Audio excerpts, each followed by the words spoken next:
Today is October 5th. My name is Maggie Rivas Rodriguez. We're sitting in a studio in Austin, Texas. We're interviewing Abelardo Castillo for the Voces Oral History Project. Thank you so much, Mr. Castillo, for coming all the way from Uvalde for us to do this. Well, thank you for the invitation. We've been waiting a very long time to meet you. 2 years. At least. At least.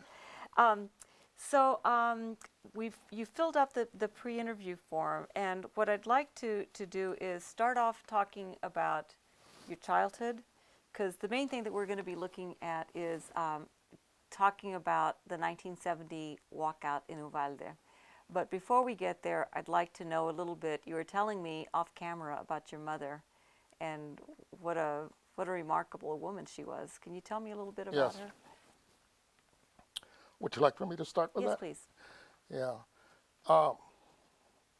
We come from my grandparents and my mom, of course, two of her siblings were migrant farm workers. And we traveled to Minnesota and Wisconsin. We didn't do as much traveling or spend as much time as other families, but we did work in Minnesota, in Crookston, Minnesota, and then I think it was Plainfield, Wisconsin. And that was very hard work, and I was just a little kid. I've got pictures of me working, le decían las cabeceras, and but it was a very difficult time. Didn't realize that, because we didn't know any better. We just thought it was normal, But I still remember the campsites, the little, shacks that we lived in, the traveling, which was a tandem truck with a tarp over it, and 4 families, their kids traveling, and I remember we encountered very difficult weather, tornadoes in Arkansas, and the driver pulled over under a port for at a gas station, and I remember that the sheriff, our deputy, stopped by and said, "Hey, you guys can't do that." So we had to go on, with a tornado and everything. But yeah, it was difficult. Where was that? Where was the one thing that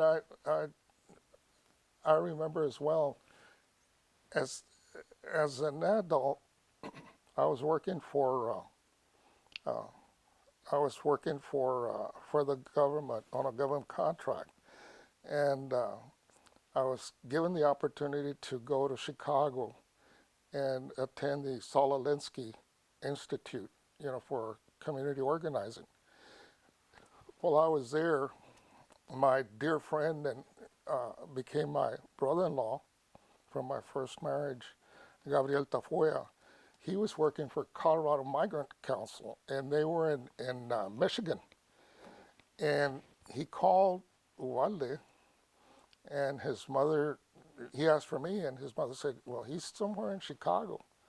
And I was telling Alfredo that he did some research, and he found out that I was staying at some hotel on Ocean Drive or Lakeshore Drive, and he came from Michigan to Chicago and got in the Yellow Pages and started calling all the hotels. He finally got me, and the reason I'm telling you that story is because after I finished up with Alinsky, I was there a couple of months. We traveled to Wisconsin in his car, and we went to some of the camp areas that we used to go to, and visited some of the factories, like Green Giant and Del Monte, and people were still suffering just like we were, and that was an eye-opener because I thought that was done with, But that was very interesting. It brought back a lot of memories of when we were there. So I do want to get back to your mom, but do you remember when the tornado? Do you remember where that was? in Arkansas. Arkansas. Yeah, and And then we had another one in Wisconsin as well. Yeah, that I mean, there was nothing we could do. We were out in the field, and we saw the tornado coming, and we just hit the ground. You know. did it Yeah, pass over you? yeah, yeah. So was anybody hurt? Actually, it didn't pass over us, but on the side. Yeah, but I mean, it was scary. It was scary. Yeah, How old were you when you saw that tornado in Arkansas? about 9 years old. What did your parents and your grandparents say about it? Do you remember what they? Because you were traveling with your mom and your grandparents, right? Yeah, yeah. Did they talk about it? About why that guy hadn't let them stay there? No, no, it wasn't. It was something they didn't want to. You know, the adults didn't want to touch on it. They realized there was discrimination, but for some reason they were afraid, or I don't know. I don't know. Maybe they didn't want to impress us with that, but for some reason it wasn't talked about. I just accepted it. So when you were, so what about how old were you when y'all started doing the migrant farm Oh, workers? my grandparents started way, you know, when I was a couple of years old. Yeah. When did you start being able to go out to the fields? When did I what? When were you able to help them out in the fields? At the age of 8, 9, 10. Hmm. And basically, what I did is bring them water, you know, and you know just clean the hose, you know, little things like that, you know, How did you clean the hose?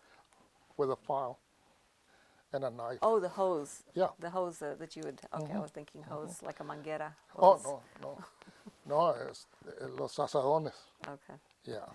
You said something about that y'all were doing cabeceras. What is a cabecera? Uh, that when they plow and they plant the the uh, the product uh, at the end of the rows, they go crossway. Okay, and normally it's maybe 5 or 6 rows that are they're all running this way, Hmm. and these rows were half a mile to a mile long, you know, and then las cabeceras son, you know, like they run the not just crossways. Yeah, What is the point of that? I really don't know. I know that with corn they did that because particularly uh, the fields that are close to cities, people go and pick the corn, you know, at night and that thing. And the farmers got smart and they planted uh, less, what do you call it? The cheap corn, you know, so that the people could have access to that and they wouldn't bother the good corn that went to market. That's the reason that some people do it. Some of the farmers do that. I see. So you were telling me about your mom, that your mom was working the fields even when she was huge pregnant with you. Yeah, uh, my mom was a very hard worker. Uh, she had to. Uh, she drove before I was born. As I was telling you, you know, her job with the family was to drive a tractor. But you're not talking about a modern tractor. You're talking about, you know, back in the 40s. And she was on the tractor all day. And she got off the tractor one evening, and then 3 or 4 hours later, she gave birth to me. And my grandmother took care of me, and she got on the tractor the next day, and you know, continued to work. And it was when she talked about it, she made it sound like it was no big deal, you know.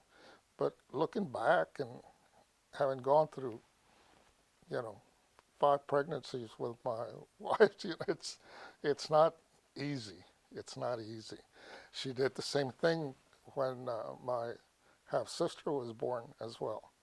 But we were in Wisconsin working the cucumbers, And that's type of work you have to be on your hands and knees, because the uh, the cucumber that brings in the best money, the best price, is the smaller one, and those are underneath the vines.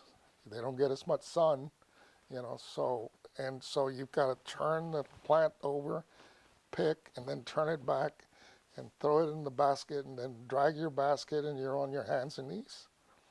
And she did that for several months while she was pregnant, and then she gave birth to my sister a day after we quit working there. She hopped on the truck and let's go. And my sister was born in Illinois, on the way back to Texas. Did she ever complain about all this? My mom, no, not at all. Never complained. She didn't feel it was strange. It was something they had to do. Yeah, I, I, I find it, I find it difficult to understand how people can do that, particularly a woman, you know. I mean, that's, you know, so pregnant you're going to give birth, in just a few days and you're still doing that kind of labor. Should be a law against it, you know. But no, she never complained about it and didn't really talk much, but I remember that. So sometimes, I'd bring it up in conversation with the family, and she'd tell the story. But no, she never complained. Now, you said earlier that your grandparents had kind of raised you. Yes, because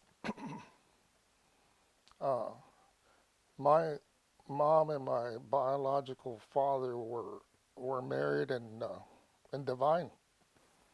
Yeah, my mom was born in Bigfoot, but they were married in Divine, and and then my grandfather moved and my mom and my father moved to Uvalde, and they were working a little farm there in Uvalde. And about 4 months before I was born, my my father just got up and left. Said he was going to go get a haircut.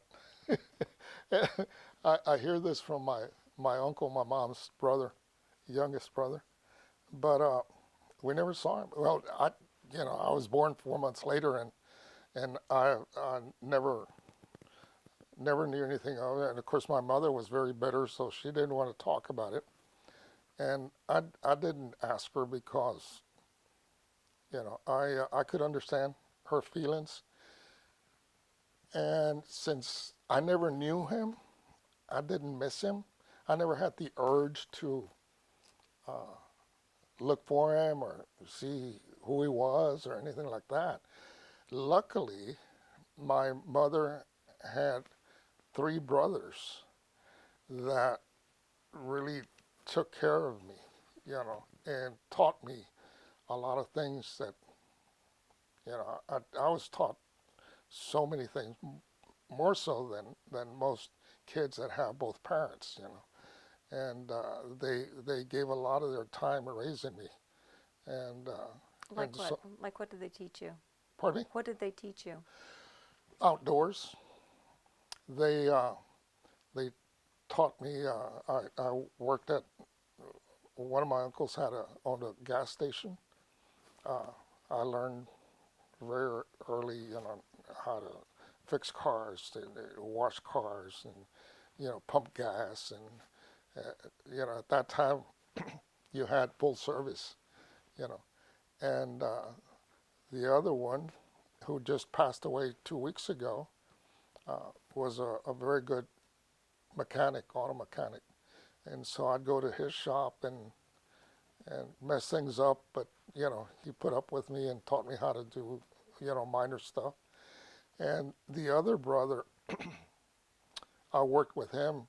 He worked for ranchers fixing their water pump, irrigation pumps and windmills and stuff like that. So I learned how to do that work as well. So they taught me a lot. We did a lot of fishing, hunting, camping. that type of thing. So did your grandparents, did they ever talk about your father who had left? No, no, they left it up to my mom, and they understood that she didn't want to talk about it.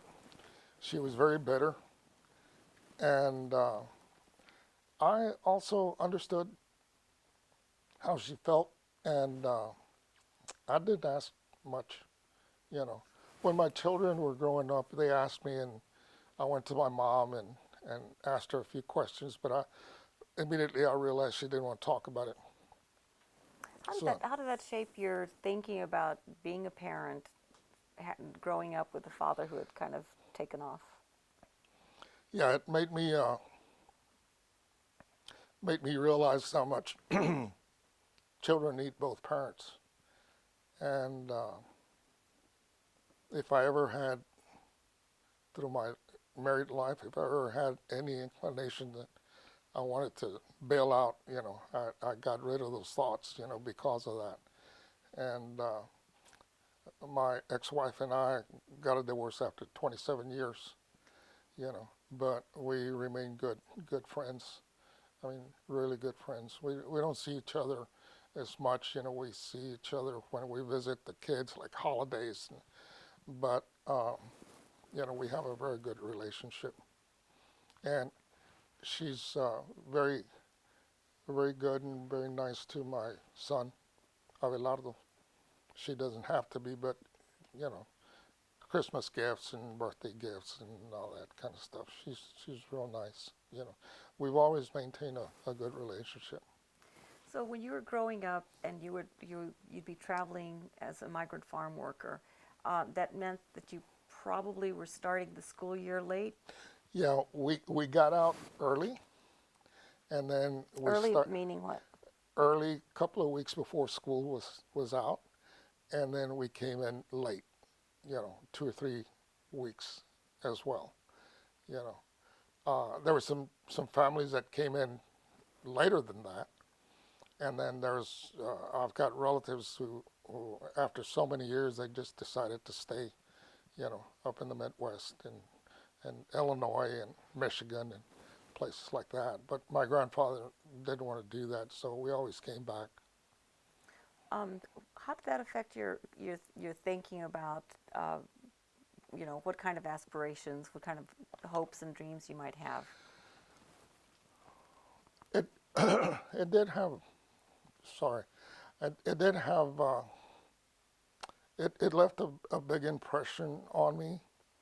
But what really I don't know if you want to get into this, but when I got out of high school, uh, my my first job out of high school.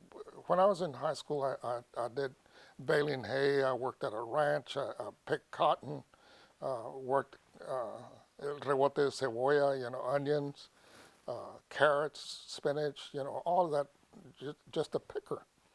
But then after, in 1964, I had a friend that had been working at the local funeral home, and he was a friend of mine. And he said, "Hey, I'm gonna have to leave. I'm gonna move or whatever." And I said, "Well, I wouldn't mind working there. Can you see what you can do?" And he said, "Yeah." So he got me, introduced me, and I was hired at the funeral home. That was a rude awakening for me, and actually changed my whole perspective because the first day that I started working there, and the funeral home was real busy with funerals. Uh, I was assigned to work a funeral for a lady that she was a white lady, belonged to the First Baptist Church. And I'll never forget, I rolled the casket in with my boss, and I started looking around, and I saw all these people and the cars they were driving, the way they were dressed, the church inside, and and I started thinking, I'll never forget this. I started thinking, what's the difference between us and them? You know, why are they different? And that's what really inspired me to do other things and look into those differences. What differences did you see? Well, one was the education. Two was uh, a lot of that money was inherited money. It wasn't new money, and so it was very evident that these wealthy ranchers, mostly ranchers there in Uvalde, were were leaving a lot of property and a lot of money to their kids, and so yeah, I mean I saw the difference right away, and I started thinking, we're really at that age. I was 18. We're really living slavery again, but it's a new modern type of slavery. You know, they hire us and they pay us just enough money to survive. You know, the old type of slavery, of course, it's outlawed, but they still maintain this. Uvalde at that time didn't have a single Mexicano representative at any level, not a one. You know, and everything we wanted or needed, we had to go to the Anglo.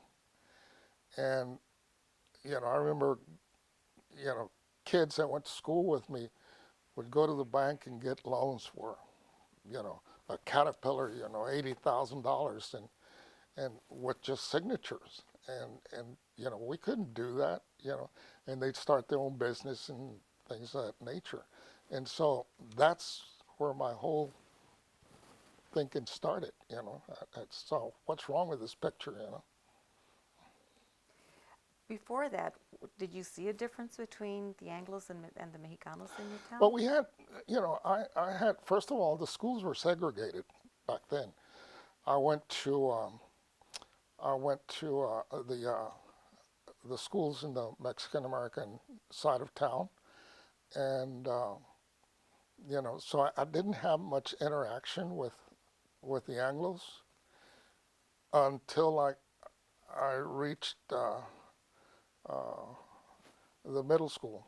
You know, it was called West Main School, and that was sixth and seventh grade, I believe. And it was a a great experience. That's when I started mingling with Anglos. But before that, all the teachers were were Anglo principals. You know, even in our schools. You know, um, so yeah, that's where I was exposed to the Anglo way of life. You know. So growing up, when anybody in a position of power was Anglo, and you saw in your community, the Mexican American community, there were not very many people that had much power. There were no elected officials. What did you make of that? Like, how did that? What did you make of where Latin Mexicanos were in the grand scheme of things? In the scheme of things, well, that's one of the things Alfredo asked me a while back. We were having lunch, and he says, "What inspired you to get involved in any particular individual?"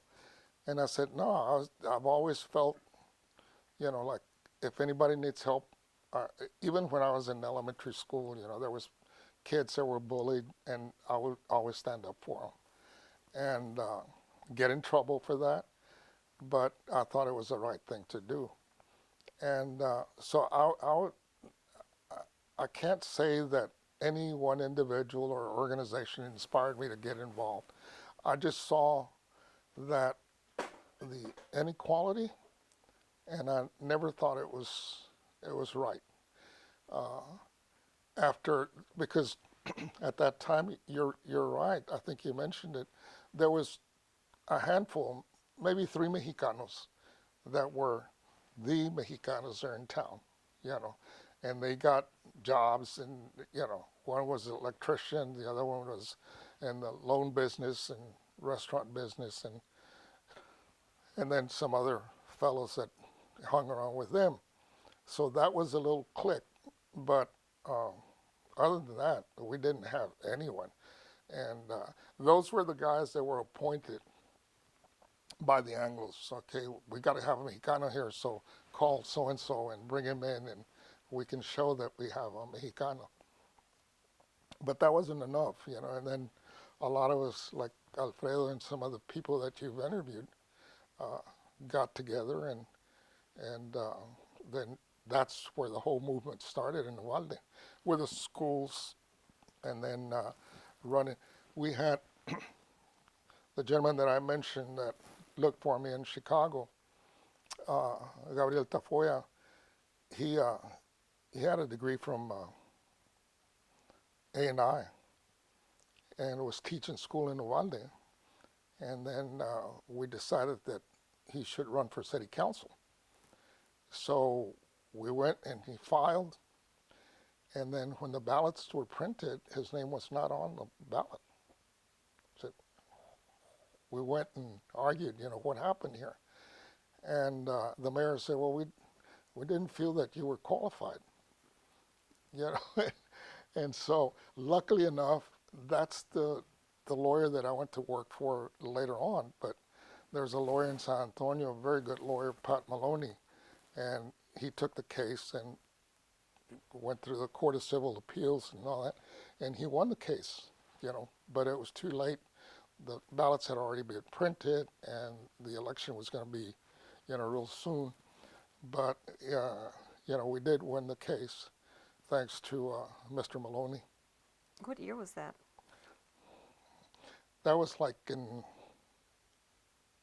1969, 68. So how did that affect what happened afterwards? Well, it got got a lot of people upset, and it gave us something to rally around and to organize. And so we started doing that, and then the school issue came about, and you know, Gabriel Tafoya and myself, Alfredo and Rogelio Munoz, and we all started. There was another gentleman by the name of Gilbert Torres. Uh, uh, we started confronting the superintendent and had hearings and on and on and on, and then we got lawyers involved, and it became a, a big thing. As a result, Mrs. Morales, Hinoyo Morales, filed a lawsuit, and again, Mr. Maloney represented her, and went to federal court, and you know, we won the lawsuit to desegregate the schools, and as a result, here lately, now that there's Mexicanos on every position, city council, court, county, and there's a lot of Mexicanos that are elected now, but they named the school junior high after her. Yeah, Morales Junior High School. Yeah. So that's where the walkout and all that got started. So when the mayor, what was the mayor's name at the time? Melvin Rowland. So when Melvin Rowland told you guys that he didn't think that the Gabriel was qualified, how did you respond to that? Well, of course, we argued. We didn't know any better, so yeah, we argued with him. You know, what do you mean he's not qualified? I mean, be specific. And he couldn't. He just said, well, we don't think he's qualified. And who was the we that he was talking about? Pardon me? Who was the we that he was talking about? The city council, the rest of the city council, and the city fathers. And so, that just gave us more energy and another issue to rally around. Why did you think that they would respond that? Why did they think that why would they say that they didn't think he was qualified? Because I think what they were thinking, since he had been in school, but he had already been teaching 2 years. But his parents and his address was in Uvalde, he just left for school. And I think that's kind of when we went to court. That's what they argued, you know. But Judge Cadenas, who was a judge at the Court of Civil Appeals, ruled against the school. Okay, so you graduated from high school in what year? 64. 64. And then you started working at the funeral home. How long did you work at the funeral home? I worked there 2.5 years. 2.5 years, and that's when we were very active in the community, and that's when I met Gonzalo Barrientos. How did you meet him? He was we're organizing a walkout in Del Rio. Never happened because everything was settled, but Gonzalo was working for the he was a program director for one of the Vista programs here in Texas, and he went to Del Rio, and he and another friend, Jose Uriegas, were very good friends, and so he stopped in Uvalde. I met him, and he said, "Hey, by the way, you know, I would advise you to go talk to Joe Rubio. He's heading the Vista program for General Electric, and he's hiring people, you know, as trainers." So I borrowed a car from Gabriel and came and I interviewed, and I was hired. And that's how Gonzalo and I became friends, and we're still friends. So the Vista program was a federal program that gave money. The Vista program was started to, the purpose of that was, well, first of all, let me get back. A lot of the young Anglo kids, like I didn't want to go to Vietnam. And so they were exempt if they joined the Vista program. Okay, and they had to work, I think it was 2 years in the low-income communities, and they were exempt. So needless to say, there was a lot of kids mostly from up east. And so they were sending them the training center. The National Training Center was here in Austin, and we started working at what's the name of the university here? On Congress, the Catholic University. Oh, St. Edward's? St. Edward's. Yeah, we rented some space there.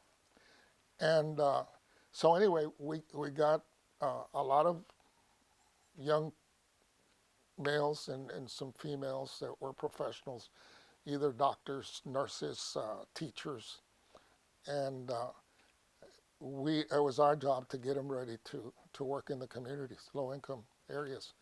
And I had, my region was South Texas, and so I had a large group, some in Uvalde, some in between Laredo and all the way down to Brownsville. And that program gave us, the people that were in the Chicano movement, a lot of flexibility because we had our own budgets. And I hired a lot of Mexicanos that were activists, you know, as consultants. And Mario Compián, Nacho Perez, Jose Angel Gutierrez, Ernie Cortez, just everybody, you know, and that Rogelio Munoz. And so I had that flexibility. And the other thing that helped a lot was they would give it in those years, they had what they call the, what was it, the Watts lines for the telephone. And so we had those numbers, you know, from General Electric, and we passed them around, you know, and it was very helpful to our movement, you know. But we had cars that were issued, government cars, and people in Uvalde like Doc Briscoe and O.C. Fisher was a congressman at that time. The ranchers complaint to them, and they got the FBI and Justice Department to come in and investigate it. Scared my mom half to death, because people from the FBI came to the house, you know. And of course, we were labeled communist at that time. That was the thing. So, but it didn't stop us, So, yeah, that was very helpful. So what is the GE? Where does that come in? General Electric got the contract. At that time, they were getting a lot of funding from the space program. And yeah, and then they de-emphasized the space program, the government did, and they cut the budget. And General Electric had a bunch of engineers and a lot of employees that were going to be laid off. So the government started pumping money into social programs, and that's General Electric decided, okay, so we don't have any money for NASA and the space program, so we're going to keep a lot of these engineers on staff by getting contracts for social programs. They didn't know anything about, we did they hired us before we did their proposals, to work in the community, and we went to Washington and lobbied and explained to the higher ups, what we were going to do and all that, So we had a lot of flexibility. So somebody listening to this may say, so basically the federal government was bankrolling the Chicano movement. Yes, sure. And the black movement, I got, I was very lucky in that I, after Alinsky, I got to work with the blacks in the South and Appalachia with the whites and Chicago and with Alinsky, Jesse Jackson, the Blackstone Rangers and Black Panthers. I was very mobile back then. Cesar Chavez and Delano, and we had the flexibility to fly, wherever. And but the U.S. government is, and I don't know about now. I think it things have changed, but at that time, they did the right thing. If you notice, people like in Cuba and some of the other countries, the powerful people take advantage of the indigenous and the low income, and they exploit them, and they push them to the brink where they have to revolt. And in my opinion, that's what causes revolutions. If a family, if a father can feed their children, educate them, have medical services, and have a roof over their head, they're not going to want to revolt. They're not going to want a revolution. They're happy. That's all they want. Okay, but these greedy, leaders that we're supporting are the ones that caused the revolutions, in South America and Central America, in Cuba. The U.S. government was very, very smart. When the riots happened in L.A. and the Chicano movement was going on, and the anti-Vietnam War was also moving. The students in Berkeley and all the universities were revolting. What did the government do? They poured model cities, urban renewal. They poured millions of dollars into these communities. And who did they hire? The leader of the Black Panther. All of the leaders, were hired by the government to run these programs. And what happened? Smooth everything down. That was a tactic, in my opinion, that was very well planned. And that's what neutralized everything. While they were smart in doing that. So yes, in answer to your question, the government was footing the bill for our activities. Yeah, we're given GSA cars. Yeah. So you worked for Vista from what year to what year? I think that was 68 to, I was with Vista 2 cycles, so about a year and a half. And then I met, What is that sound?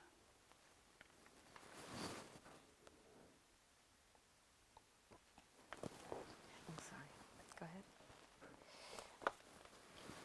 Is Andres out there? Can you ask him to tell the people next door that we can hear them? Thank you. Okay. So 68, 68 for about a year yeah, and a half. when I was working for Vista, I met a gentleman,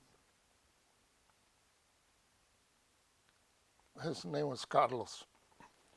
And Carlos and I went to train with Alinsky. We were the two that were selected. Oh, so so you did the Iliski training while you were working with Yeah, Vista. and so we spent time in Chicago, and during that time we became very good friends. And it was quite an experience because this guy was how can I describe him? He was very well known, very well during the time of the movement, the Chicano movement, so-called Chicano movement. There was a lot of infiltration into the organizations by the government. You know, a lot of people were working for the government undercover. You know, and my friend Carlos was one of them. Yeah, but we became very good friends, and and we worked together many years. After Vista, I went to work for an organization that was started by Raúl Izaguirre and Rick Bella, Juan Gutierrez, and it was Interstate Research Associates. And I went to work for them, and they were headquarters down in the valley. And so Juan was running the program, and he hired me. And then I talked him into hiring Carlos. Carlos and I had always been good friends, and I knew what he was doing, you know. But he was he was he was kind of unique because he had his heart in the right place. But anyway, so Carlos and his family moved down to the valley, and then after the first year, Rick and Raul and Juan decided to move the headquarters to San Antonio, so we moved to San Antonio, and we worked here in San Antonio. And then Juan went to work. He moved to Washington D.C., and I took over the program. I became the national director for the program, and we worked it for a couple of years. And at that time, we were working with migrant programs throughout the country. You know, so I was very fortunate to have worked with every migrant program, from Connecticut Valley to Puerto Ricans to Arizona, and Calexico, and all the way to Pasco, Washington. And in between Colorado, and so it was gave us a lot of flexibility, a lot of exposure. You know, and I've always thought that exposure is so much a part of education, and that's what I've always tried to do with my kids, expose them. You know, and in the process of private business, as I briefly mentioned to you, in my business, I've worked in South America, Central America, Mexico, 30 years. 30 years, and I got to travel to and work in with my own company in South Africa and Johannesburg and in Europe. And so I always appreciated, the exposure. And it's, and I forget now the quote, who was it? Mark Twain that was, I'll think about it later. But anyway, it just opens your eyes, and it's totally different. I've had run-ins with people, Anglos, that have the impression that crossing the border you're going to see nothing but little Indians, and brown people, and when they see, I used to have a guy that when I went to Europe, he was a young man from Chile, and he was educated in Spain and spoke 5 languages. And he was white with white hair. Se parecía mucho a the composer from the 70s, Burt Bacharach. And we were at a party with Mr. Maloney, and there was this little lady, and a racist little lady, and she couldn't understand and never accepted the fact that he was from Chile, because their impression is the further south you go, the darker people are, and so anyway, that's why I think that exposure is just wonderful. It does so many good things for the soul. So, what exactly was Interstate Research Associates?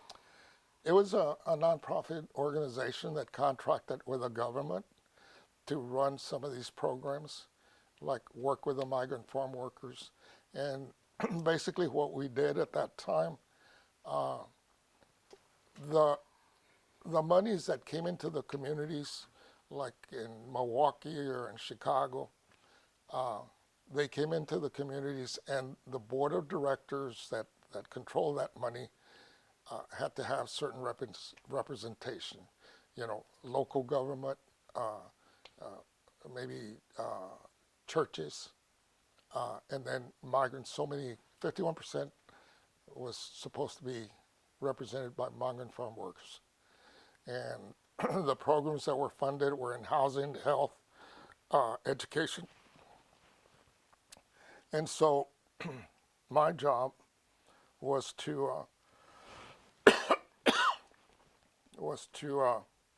go and train the boards, okay, on how to manage that money, and train them on how to participate in the board of directors, and explain to them the power that they had, to be able to make decisions and things of that nature. So it was very educational for them and very educational for us, because we got to meet a lot of people.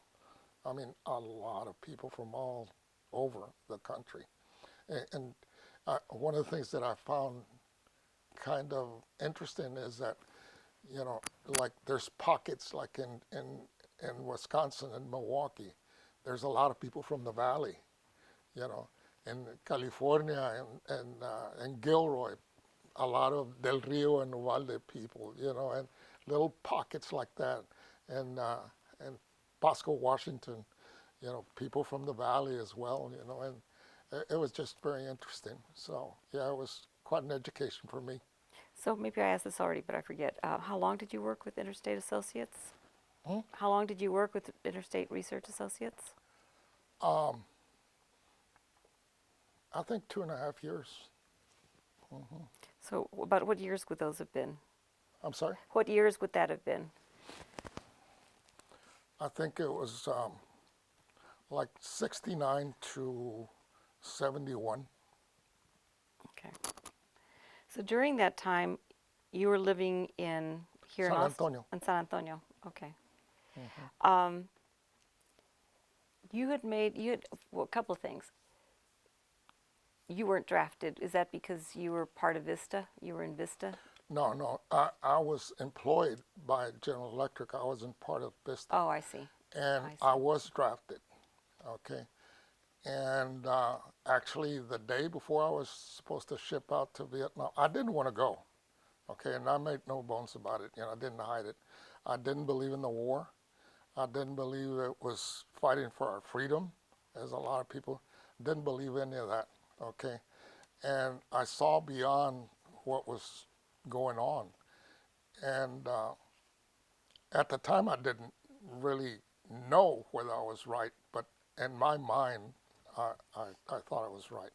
So I I contemplated and I talked about, if I get drafted, should I go to Canada? And should I go to Mexico? Should I do this? Should I do that? So anyway, I didn't do any of that. And I was drafted and I was at home waiting for my orders to come in. And then the envelope, big brown envelope, was delivered.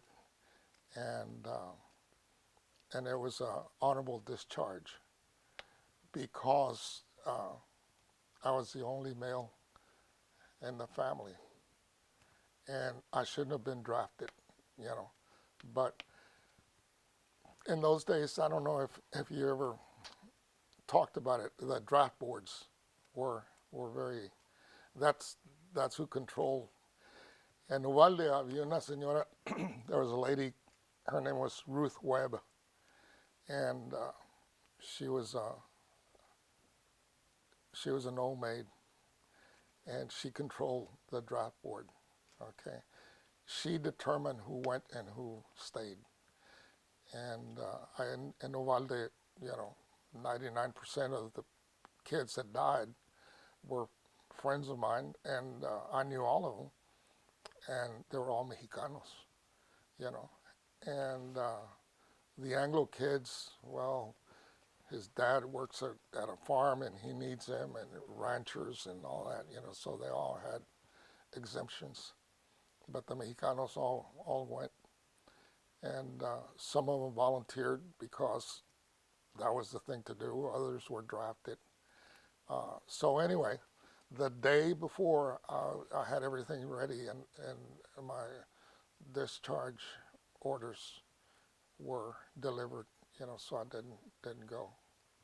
Had you applied for that? No, It just came out of nowhere? I shouldn't have been drafted, but for that lady. Mm-hmm. So when they realized it, I guess, because I never talked to anyone. I never applied for it or anything. Interesting. What was Carlos's last name?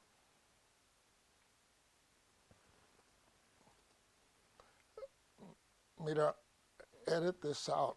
Okay, then don't tell me on. That's okay. Okay, we don't have to say. I'll tell you after the. Okay. Okay, so you for 71, along the way somewhere you started to get involved and take pictures and take video. Tell me about that. Yes, when I was in basic training, okay, because I went through basic training, okay, but when I was going to be shipped to Vietnam is when I got my orders. When I was in basic training, I trained in Fort Polk, Louisiana, and then advanced training was in Fort Ord, California, and we had access to a dark room. So I went to the PX, at that time they were called PXs, and bought a camera. And I started taking all kinds of pictures, and I just loved it. And I loved the fact that I could develop them. So I learned how to develop. And I was I wasn't taking pictures for myself. I was taking pictures for friends. Hey, I want to send my mom and my girlfriend and all that. So I was doing it for other people. But that's where it started, So so what kind of camera did you get? It was a 35 millimeter. I've always loved Nikons. Yeah, I got to. I had the F Nikons. I had 4 of them. Yeah, with different lenses and all that. Do you remember how much you paid for it? Huh? Do you remember how much you paid for your Nikon? They weren't very expensive because I bought some of them at the PX. So maybe 150 or so. I think after that I bought 2 more in San Antonio, and I think I paid 300 for, you know, with just for the body and not the lens. Yeah. So you started taking pictures. So you were, what year were you drafted?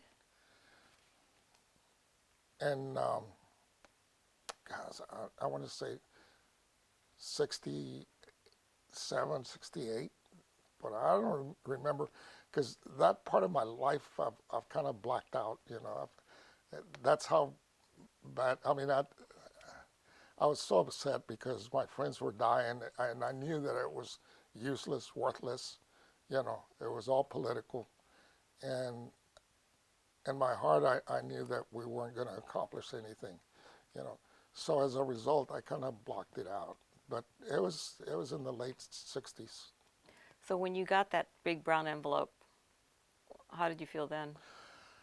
I felt relief because, first of all, like I said, I didn't want to go, but I didn't know what to do. Had I had a friend that could have guided me to move to Canada, I probably would have done that. But no, I was relieved. I was flabbergasted. You know, How old were you at the time? 19, 20. Yeah, yeah. So wait a minute, you graduated from high school in what year? 64, 64? And how old were you when you graduated from high school then? 17 and a half. Okay. So I must have been 20 years old. Okay. Um, so you go to you're working for GE, and how does the photo stuff, right? That you were taking photos and Well, videos. I saw all these activities, and I felt, like these have to be documented. You know, I What kind of thought activities are you talking about? the marches, the demonstrations, the school walkout.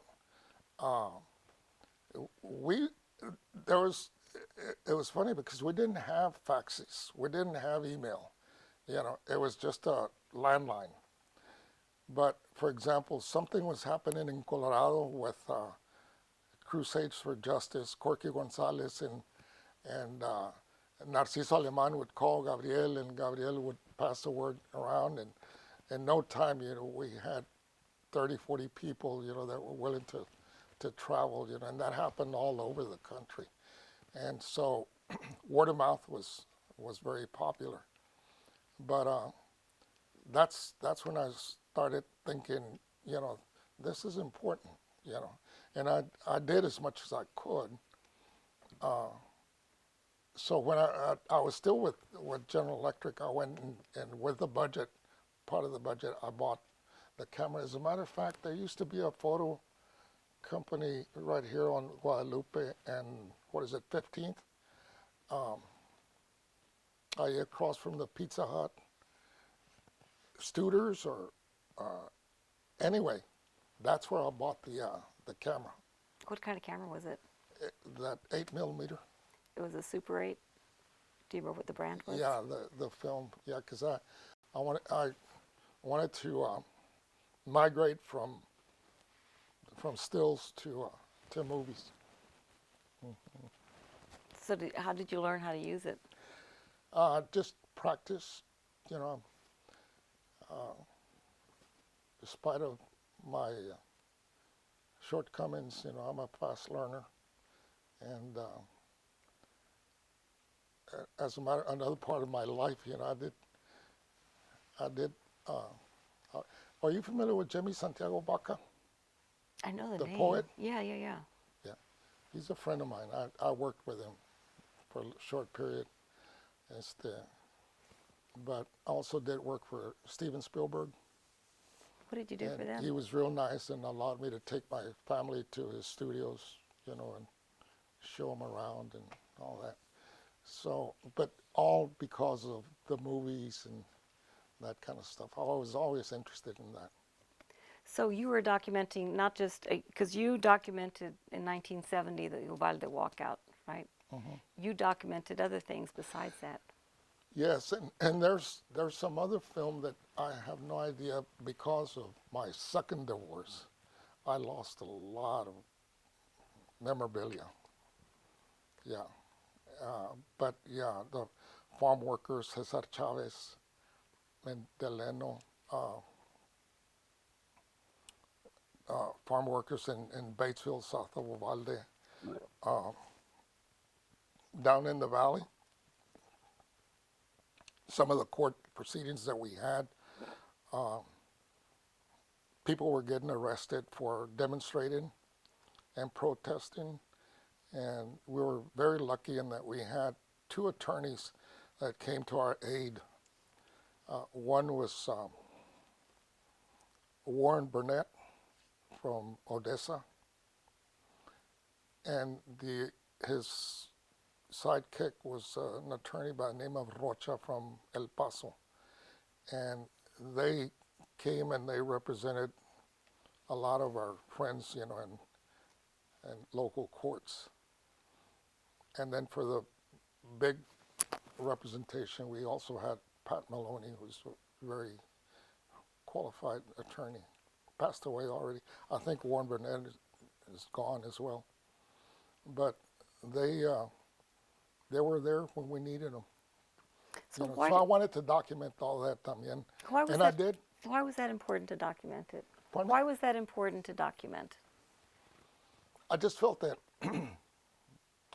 that someday in the future, because all the documentation was done by TV, news people, and I just felt that I could do, the the real people, and that because I knew a lot of them, I felt that I could have everybody open up, more than the news media, and yeah. But I was always fascinated with the cameras and the angles and all that kind of stuff. So on that video, do you have audio on there too, or is it just is it?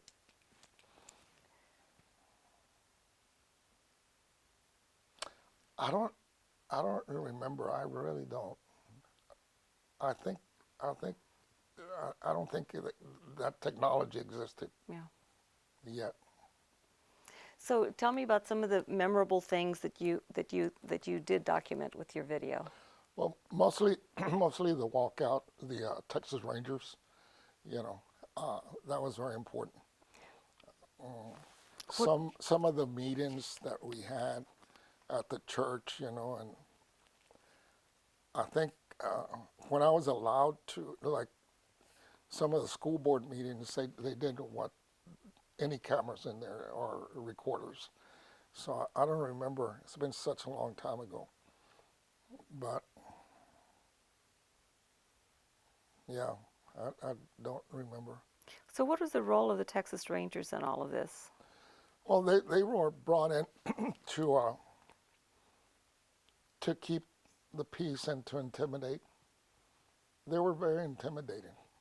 You know, Captain Ali was notorious for being a badass. I mean he was, and being valiente and all that. And then the other rangers that came with him, they walked around with their hand close to their guns, and when you'll see it in the film when the kids from Robb Elementary were demonstrating around the school. These rangers were keeping their hand close to their gun, and they were all little kids, so they were trying to intimidate. That's why they landed their helicopter in the school ground. But yeah, they were very intimidating. Not to us, but to younger people. You had said early on that you documented a famous slap. The what? Slap, a cachetada. Yes, and I think it's the one that's labeled Ali or Captain and Alonso. It's labeled that way on the little tape. Can you set it up for us? Yeah, the kids were, and the parents were school was going on at Robb Elementary, and that's where the whole thing got started with that principal. Didn't want to renew the contract for George Garza, and had no reason except he didn't want to do it. And so the parents and some of us decided to start demonstrating. And it was the kids that walked out, and there must have been, I don't know, 50 or 60, and with the parents. And Arturo, I think it was Arturo, was standing right in the corner, and Ali walked over to him, and he had already warned him to go home, and he went like that, and in the film it looks like he hit him. I've never talked to Arturo to ask him, but yeah, that's where that came about. That's when they had landed their helicopter. See, the other Rangers came by car, but Ali came on a helicopter, and it was it was so ridiculous and funny, and he knew Captain Ali was really a bad. He was notorious, and he knew Jose Angel very well. Knew his father as well, and we used to make fun of him because he walked up to Jose Angel one day and, Joe Angel, what is this bullshit about La Raza, with a cigar? Joe Angel, what's this bullshit about La Raza? Yeah. Jose Angel was a good leader. He's a great man, very intelligent. Have you ever interviewed him? Yeah. So let me ask you this. So what did that slap signify to you? Uh, just harassment, and the fact that things hadn't changed from Cortés to, all of the legends and the corridos, Jacinto Treviño and all that kind of stuff. It's the Texas Rangers were notorious and for treating Mexicanos that way, and shoot first and ask questions later. But why a slap? Why? Well, in my opinion, he didn't want to shoot him, but I don't know. I don't know.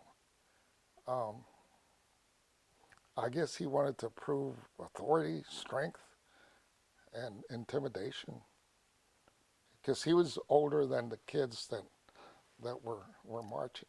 Arturo? What was Arturo's last name? Alonso. Alonso. Yeah. And you said that Dan Rather wanted to get a copy. Or Yeah. wanted to get this. There was a guy, I think, from the Civil Justice Department, the Civil Rights Division, Richard Avena. Yeah, and we were having a meeting,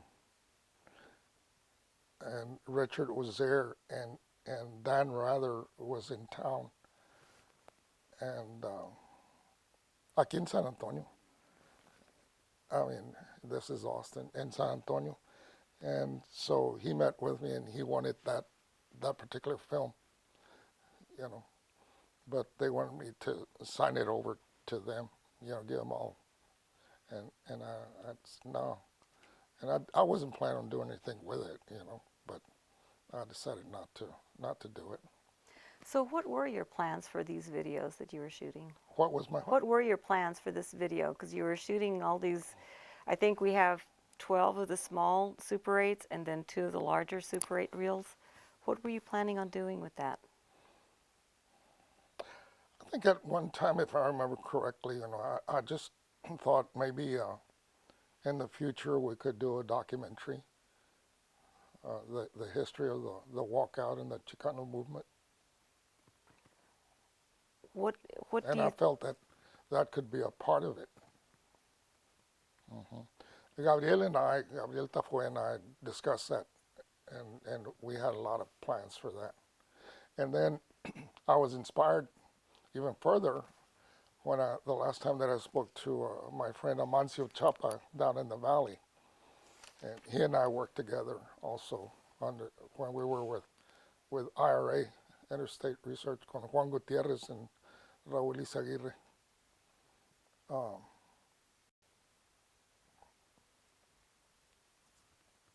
he's a very interesting. I mentioned him to you over the phone. A very interesting guy. He's a UT guy.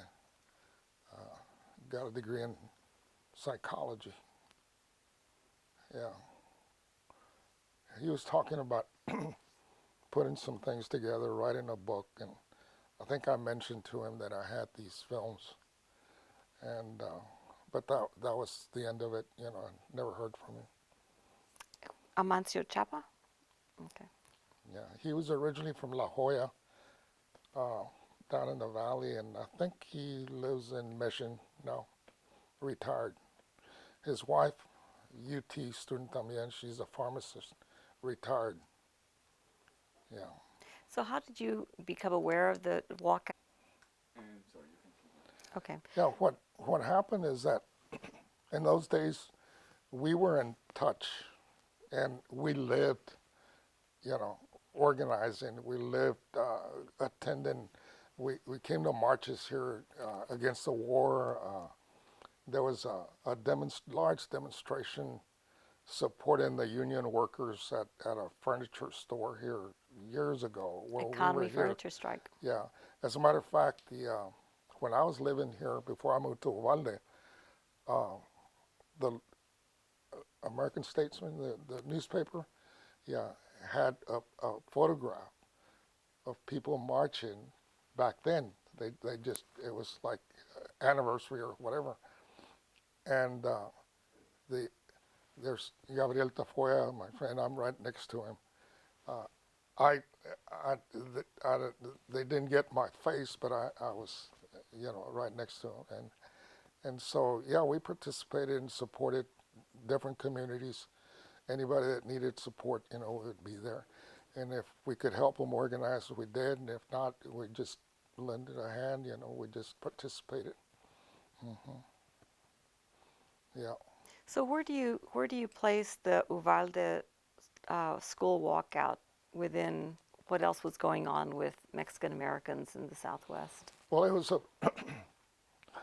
in my opinion, it was a great part of it because it was, first of all, you know, it was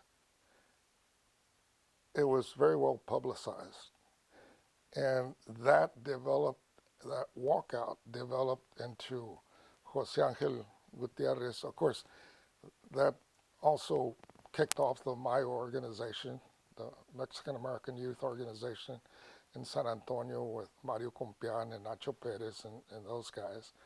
And then Jose Angel decided to start the Raza Unida party.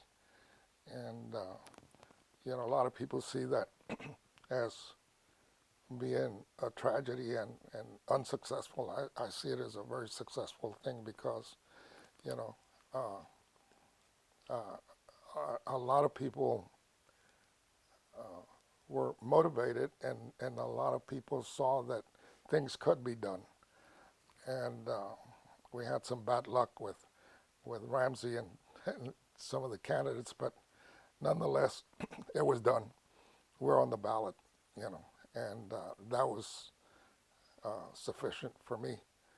And so yeah, it just that walkout lent itself to a lot of local developments down in the valley. They started uh, during the walkout in the Chicano movement, the Colegio Jacinto Treviño and Doctor Mesas and Maestras, or ¿cómo se llama?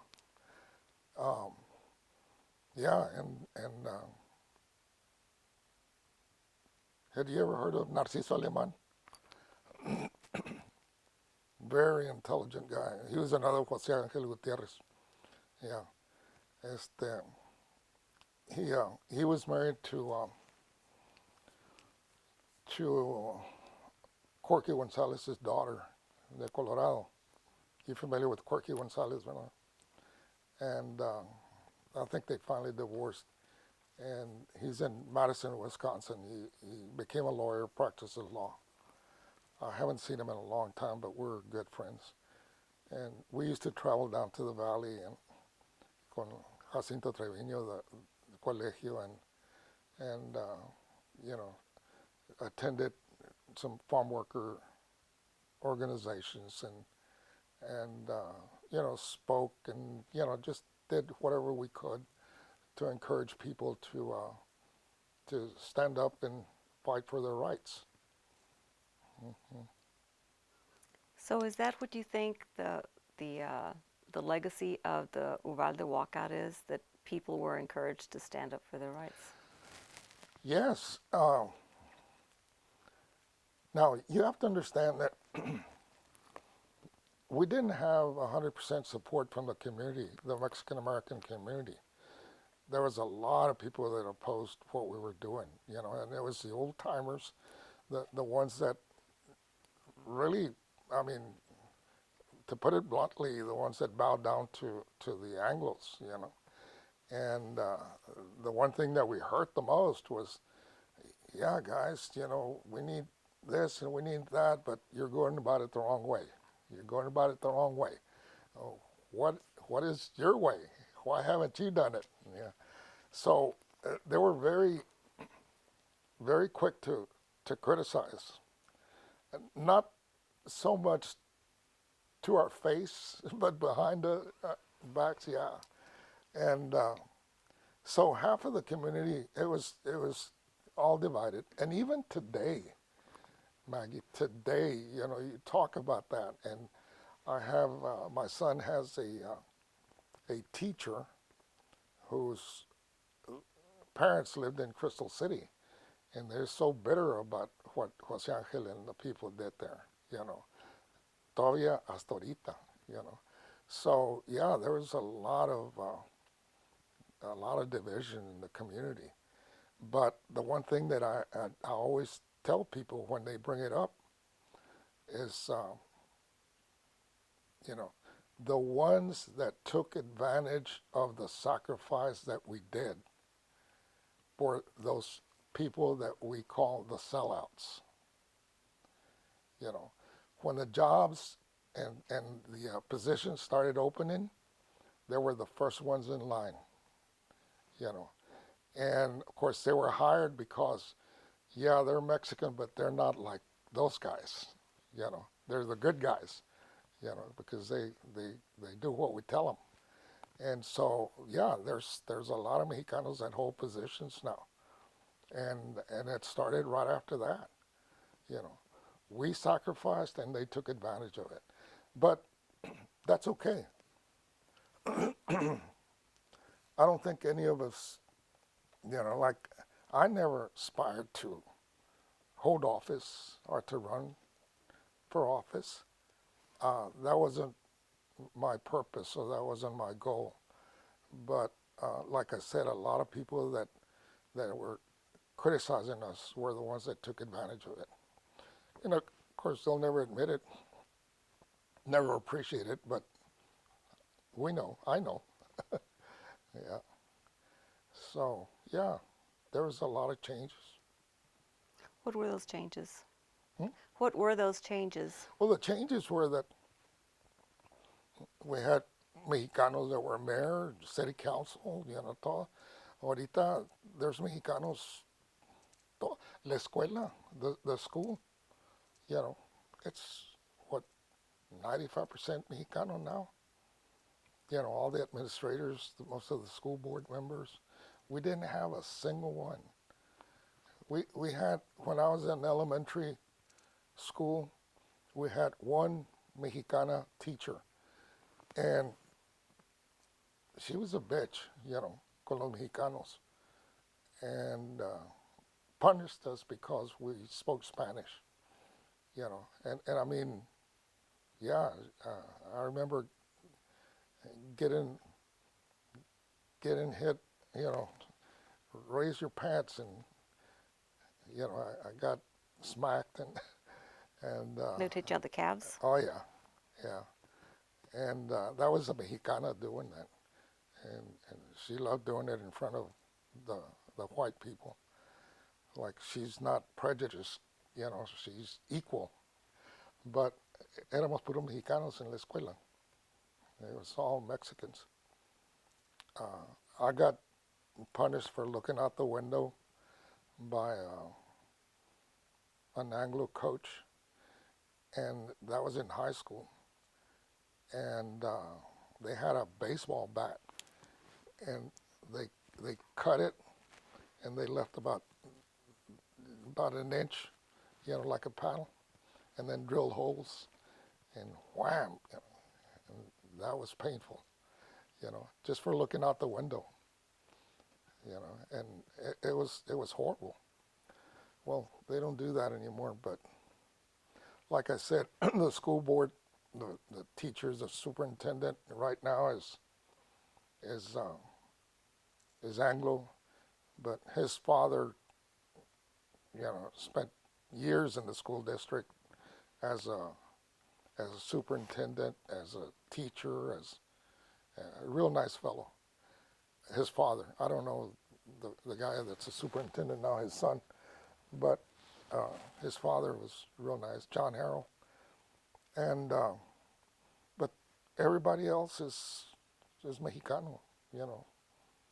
I'd say I've heard that that's because a lot of the Anglos moved out of Uvalde. yes. A lot of them. First of all, they moved from Crystal City to Uvalde, and that's when they changed the school from Uvalde Independent School District to Consolidated Independent School District, and they consolidated part of Zavala County, which is Batesville, into Uvalde District because they didn't want to be under the Jose Angel Gutierrez regime. And a lot of those people moved to Uvalde. And then they saw that Mexicanos were taking over Uvalde, so they moved their kids.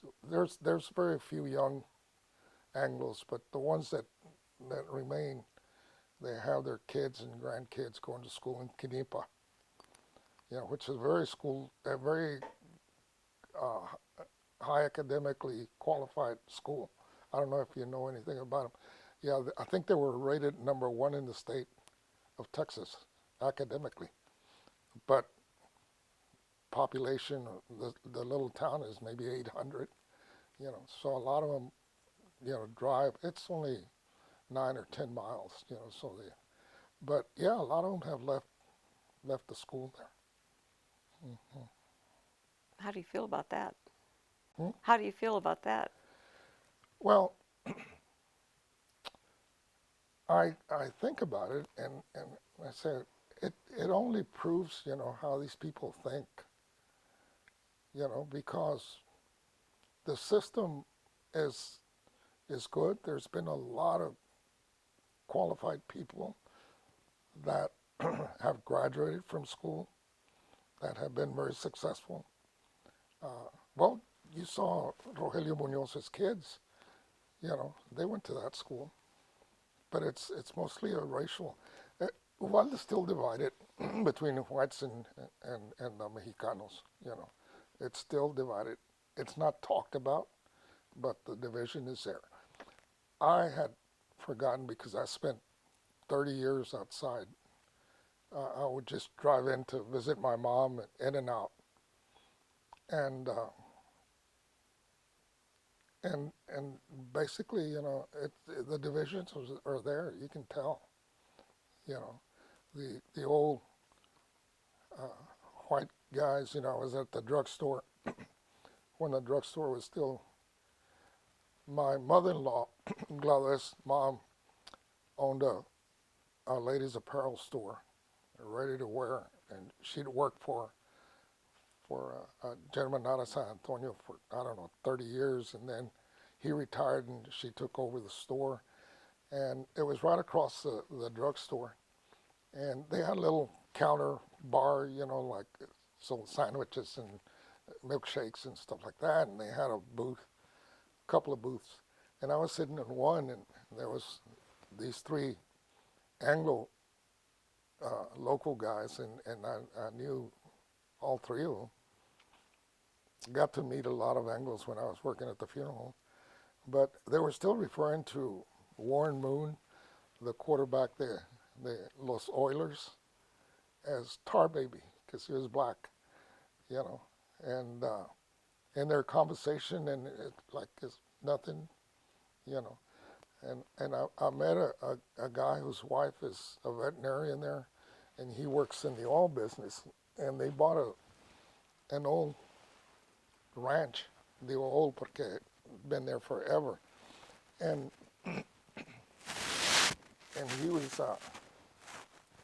he was talking. His son was rodeoing, little kid, and and he was talking about how he felt when he moved from outside of Houston to Laredo, and he'd never seen so many Mexicans in his life, and you know, it just never quits. You know, things don't change, you know, at all when it comes to race relationship. It's very prevalent. It's sad, but As you're thinking about the walkout and just what is going on, has that changed? Has that evolved over the years? Do you see it differently today than you did 30 years ago, 20 years ago? no, unfortunately, Excuse me, it's raining a little bit. Yeah, unfortunately it's the same. The change that I see is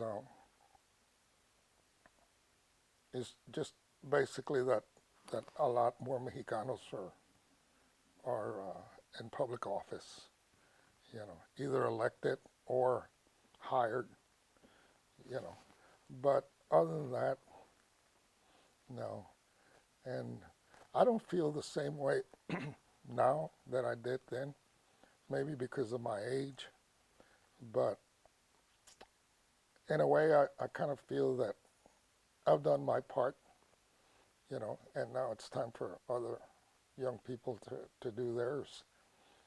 So I never intended to stay involved, you know, for a long time. I once I deactivated myself, you know, I focused on on business ventures, you know, and so I was very successful in a different areas, you know, and that gave me a lot of satisfaction. Like I told you earlier off camera, you know, it just made me realize that it wasn't really my fault that you know, I have the capability of doing. I've done some things that and been places that nobody else in Uvalde has ever even dreamed of doing, you know, and I'm very proud that I did all that with my own nickel, as they say, you know.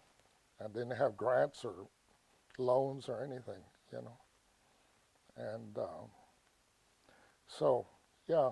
But like I said, you know, I kind of gave up on. I have a friend, dear friend in San Antonio that is very, very active. Her name is Mary Moreno. Mary and her husband Jesse are very active in the community, and she's very powerful. She doesn't realize, you know, how powerful she is, uh, and very knowledgeable. And excuse me. And you know, we met about 35, 40 years ago in San Antonio. We were attending the same church, St. Bridget's Catholic Church, and she learned that, I think through my ex-wife, she learned that I had attended Saul Alinsky Institute, and she was trained by Ernie Cortez, and but they don't get along, you know, because she's the type that wants people to have control of their lives, and Ernie wants to control all the organizations, and so they don't see eye to eye. But she's very, very powerful. She's done a lot of good work for the diocese. She's quite an organizer. I mean, she's a legend. And I attended a meeting once because we communicate. She and I talk 3 or 4 times a week without fail for years and years and years. And she'll call me and, Lalo, what do you think about this? And I give her my opinion, and she'll give me hers, and we exchange ideas. And Jesse, her husband, just stays in the background. But but she's very, very intelligent, and has a lot of common sense. Very, very intelligent person. I admire her tremendously, and a lot of people look up to her. And I was at a meeting in San Antonio, and she hadn't arrived, and we were all sitting there, and there was people from the east side and from, all the churches and the diocese and Episcopalians and all denominations. And somebody said, does anybody know why we're here? And the lady from the east side, a black lady, said, I don't know, but when Mary calls, we show up. Yeah, very, very powerful lady. So you left Interstate Research Associates in '77, Hmm. and then you started going into your private business. Is that right? I left Interstate Research Associates in '72. '72. Okay. Hmm. And then you went into private business. You had your own businesses after that. Now, at that time, that's when I decided I had done enough, and I was going to start concentrating on being an entrepreneur. Yeah, and I started my first business in San Antonio, and I went from there. That was one, and then two, three, four, five different businesses. So was there something at some point that something happened that you just decided you had done enough? Yeah, I felt that I had, first of all, when I was still doing this back in the 70s, my oldest son was born in '70, so I was still involved. But then I had more children, and I started realizing I better settle down and concentrate on supporting them. And I always felt that the public school system had failed me, not everybody, but me, you know. And so I made a promise to myself that I would try to give my children the best education that I could. And I did a lot of research, and it turned out that Criterion Montessori School was the best in San Antonio. It was run by Mr. and Mrs. Lavin, who studied directly under Madame Montessori. And so they had first hand, and Montessori schools were very popular then. I don't know how they stand now. But I started each one of my children at 3.5, and they went on, like I said, to private schools till they graduated. So Lalo, the reason that you felt the schools had failed you was because you were dyslexic and it was undiagnosed. Yeah, they didn't know what that was. What's wrong? I think you're stepping on the cord. And it's making it have some tension. Okay. Oh, okay. Thank you. They didn't know what dyslexia was. When I was out of high school, I heard that they were calling it mirror vision, because you saw things backwards. And then when my son was in the 4th grade, they called us in. They said, we've tested him and he's got this problem. And I said, well, I've always had it myself, but they didn't have training back then, and he went through training and got over it, or whatever, overcame it. And then Abelardo, the same thing. Are there any questions? Pardon me? Do you have any questions, Alfredo? On written, remember? You're supposed to write it? You didn't write it? You're supposed to write it? Did you write it? No. Okay. What is the question? No questions. Okay. I have gotten to the end of my questions. Is there anything that I haven't asked you about that I should have asked you about? Or that you want to say that we haven't touched No, on? the only thing about Alfredo knows him, we're very lucky in that we had a good friend. He was a very honest person. He was a police officer, Vance Chisholm. He later became the chief of police. But I got to know him because of cases that we had, murder cases and things like that at the funeral home. So I became real good friends with him. But he was a very fair individual. When I was riding my bicycle, a friend of mine and I would ride our bicycles to the city swimming pool, and they wouldn't allow us to go in there. They'd run us off. And I kept going, and they'd call the police. And Vance was just a patrolman back then. And he finally said, look, let them go in because, I can't do anything about it. And I just insisted, and they'd throw rocks at me and all that kind of stuff, And so we opened the pool, and he kind of started going. But that was my first encounter with Vance, and I felt right away that he was a very fair individual. And sure enough, and he provided a lot of the photographs, to Alfredo. What year was that? How old were you when you went to the swimming pool like that? I was 7, Oh, you were little. 7, 8. No, I started very young. So if you felt like it was important to talk about him, why is that? Because he's one of the people that I admired. He didn't have to be friendly. He didn't have to be. He was just a very respectable individual, very kind, and I always admired him. And I admired the way he treated people in general. That always caught my attention. I have a question. Yeah. Regarding the films, I'm curious to know. Film is kind of expensive, so I want to know how could you, when you decided to start buying these rolls to film the workouts and all that, how could you afford the processing and the buying of these films, and if did you screen it anywhere? Well, like I said, when I started filming, I was working with General Electric, working for General Electric.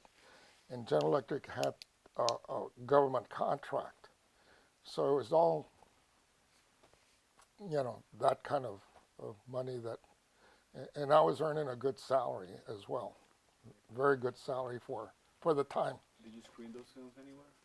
Did you ever screen them, show them to people? No, I just kept them to myself. And the other thing, my other question was just, when you were recording this in video, was there anybody with a microphone? Maggie asked me that. I don't believe that had the audio capability. No, probably was somebody else. They usually had a person with a microphone. No, I didn't have that. Okay. Mr. Castillo, thank you so much. This has been a great interview. I really enjoyed it. Well, it's been a pleasure. Thank you. It was painless.